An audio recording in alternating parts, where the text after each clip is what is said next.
Yo, magandang araw na naman. Every gising is a blessing. Kaya kamusta naman kayo dyan? Siyempre, kape muna, pampainit ng sigmura bago maligo.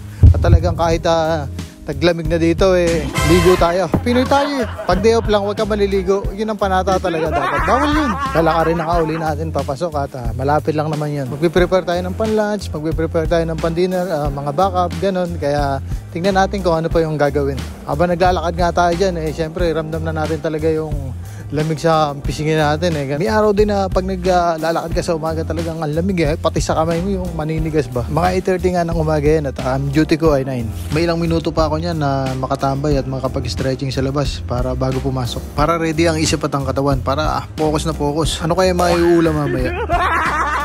September 22 nga pala kami nagsimula sa trabaho at bali magdadalawang linggo na kami. Yung first day talaga, syempre hindi mo alam kung ano gagawin mo. Tapos andun naman talaga sila. Gagayad ka nila, tuturo nila sa'yo kung ano gagawin mo, ano mga dapat na prepare mo. Dahil mahirap nga din yung lingwahe nilang pag-aralan, buti na lang gumagamit kami na Google Translate. Meron din sa kanilang sanay mag-English at kami din, hindi rin talaga kami sanay salita ng salita nila. Syempre tayo yun nandito kaya kailangan natin mag-adjust at kailangan natin matuto ng kanilang lingwahe. Kaya talaga pag may bago, dapat mabait ka Kaya kasi pag salbahe ka sa mga bago, babalik sa'yo yung balang araw. Buti na lang, pag may bago, mabait din ako Minsan yung iba, pag titripan ka pa, hayaan ka lang. Pag nagkamali ka, doon ka nila papasinin na bakit mo ginawa yun, di ba?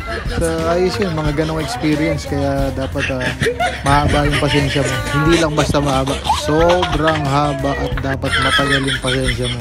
Thankful nga kami at maganda ang pag-welcome sa amin dito at pakikisama ng mga katrabaho namin. Talagang inaalalayan kami, ginaguide kami sa gawain. Nasa Pinas pa nga lang ako, iniisip ko na yun na sana okay yung kasama dito, na maganda yung mapupuntahan namin. Pa-overthink ka na lang pa-overthink niyan mula sa bahay, hanggang sa airport ng Pilipinas, hanggang sa airport na pupuntahan mo bansa. Lalo pag sinundo ka na ng service ninyo, syempre hindi mo alam kung saan ka dadalhin, di ba? Hindi mo alam, baka gagawin ko yung sardinas. Ayun nga, sa naman, naging okay naman ang lahat at sana tuloy-tuloy ito hanggang sa tumagal ng tumagal. Dahil long term na talaga ang hanap natin para sure na sure.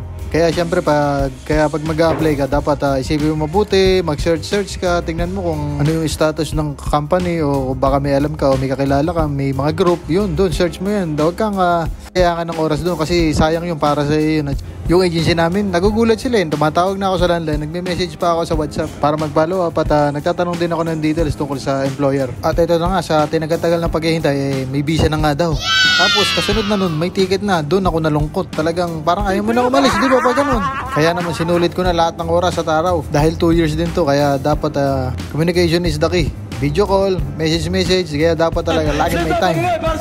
Kaya kung mag-walk-in ka, mas maganda yun, walk-in. Pero kung gusto mo naman at nalalayuan ka, tingnan mo yung mga Facebook page ng mga legit na agency. Baka may mga nakapost silang hiring, tingnan mo yung description, tingnan mo din yung caption. Kasi minsan doon, nandun na yung email address kung saan mo isi-send, nandun din yung link na pipilapan mo, rekta na yun, i-upload mo doon yung resume mo. Ang gagawin mo hindi ka makakapagbasa dahil excited ka, makakapag-comment ka ng how at saka interested.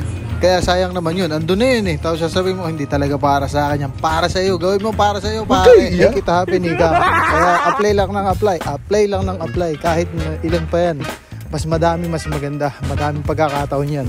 Sumubok ka lang na sumubok, okay lang, walang masama doon, basta sumubok ka. Para pag may tumawag, di maganda. At kung nagkasabay naman yung tawag sa'yo, interview, pareho mong puntahan kung maluwag yung oras. Kung nalilito ka, kung magdidesisyon ka, kung ano yung kukunin mo employer, kung saan ka pupunta, tingnan mo kung ano yung offer, kung alin yung maganda ang offer at saka benefits. Tapos nun, para madaming info, maghanap ka, mag-search ka. Malawak ang internet, pare. Google, tapos Facebook, mga groups, salihan mo, search mo. Marami yan. At syempre, dahil umabot ka na nga dito, bago matapos ang video ito, sana pakishare na din at saka pakilike. Salamat nga pala sa panonood at pakikinig. Thank you. Hanggang sa mga susunod na video ulit. Salamat!